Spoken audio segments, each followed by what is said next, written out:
Let's read Three Little Dassies. And this is written by Jan Brett, so watch the pictures. They're going to be amazing. Look at those little dassies.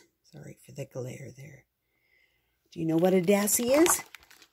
I had to learn. It'll tell us. And there's another picture of the three little dassies. Hot, hot, hot! The little dassies were almost grown up, and it was time for them to find their own place.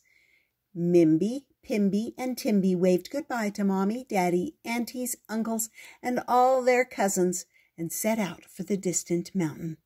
"Come and visit us," they shouted.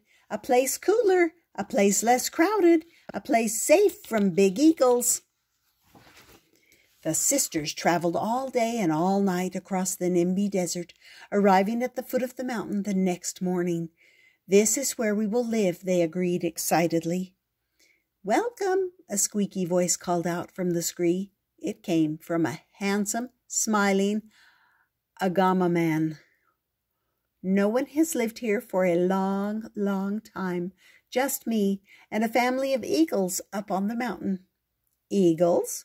The three little dassies shivered in the hot, hot sun. Where would they build their houses? Mimby eyed the long grasses.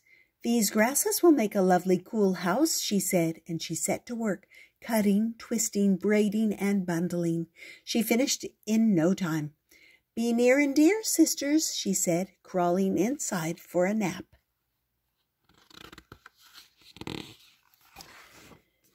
Pimby spotted pieces of driftwood, silver from the sun, lying in the sand of the dry riverbed.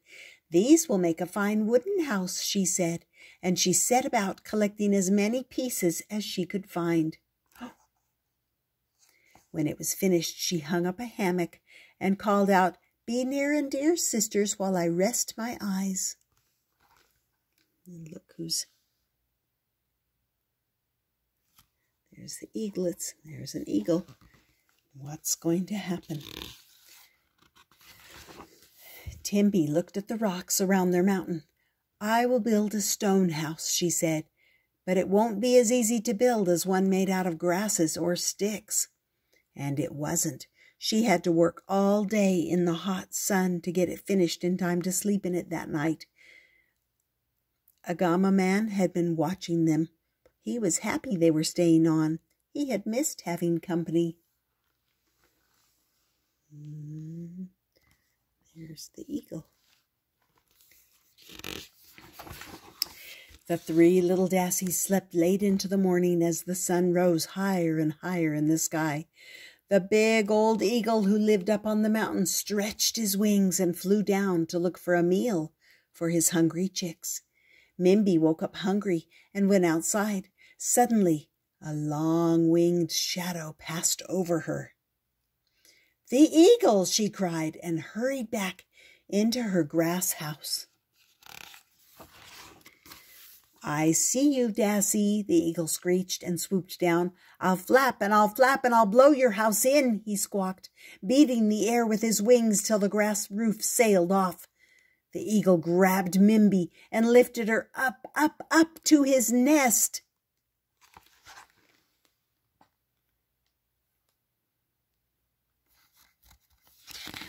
No. But the eagle was greedy. No sooner had he dropped Mimby into the nest than he spotted Pimby in front of her stick house far below. Two dassies would be double delicious, he thought, and down he went, feathers flying. Pimby looked up and saw him coming. She turned and ran back inside.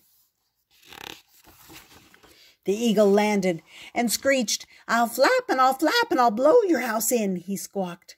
Twigs flew, sticks rattled, till Timby's stick house fell apart. Then, just like Mimby, she felt herself being lifted high in the sky and plunked down into the eagle's nest. Timby looked out to call her sisters to come for a breakfast of tasty seed porridge, but instead of a grass house and a stick house, she saw a long shadow streaking across the rocks. "I see you, Dassie," Here I come. Those two poor little dassies in the eagle's nest. The eagle landed and screeched, "I'll flap and I'll flap and I'll blow your house in." He flapped and clapped and beat his wings. Dust and sand blew everywhere, but the stone house didn't move. He tried again, flapping and clapping even harder. Dust and sand got in his eyes, but the stone house didn't budge.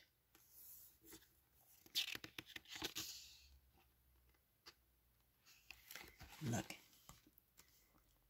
He climbed up and found them. He's helping one of them get out. Oh, look. See? She's out of the nest. Oh, look, she's out of the nest. When the dust settled, the stone house was still standing, but the eagle was coughing and sneezing. His wing feathers were bent and broken, and he was missing tail feathers. Knowing when to quit, he hopped his way back to his house, to his nest. At least he had 2 dassies waiting for his dinner.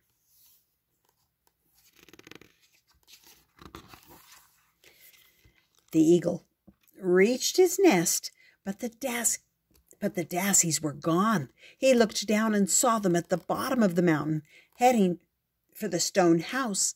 It was his last chance. He streaked down toward the open chimney. See? Inside, the 3 sisters hugged each other. "There's nothing like a stone house when there are eagles abundant," they cried. Just then the eagle tumbled down the chimney. "I'll flap and I'll clap and I'll—" A hot blast from the fire hit him. "Fly home for a nap," he squealed. As fast as he could, he squeezed back up the chimney and flew home, all black and singed from the smoky fire. And Mimby, Pimby, and Timby never saw so much as a tail feather of that eagle ever again. Mommy, Daddy, aunties, uncles, and all their cousins, and Agama man, too, had come to celebrate.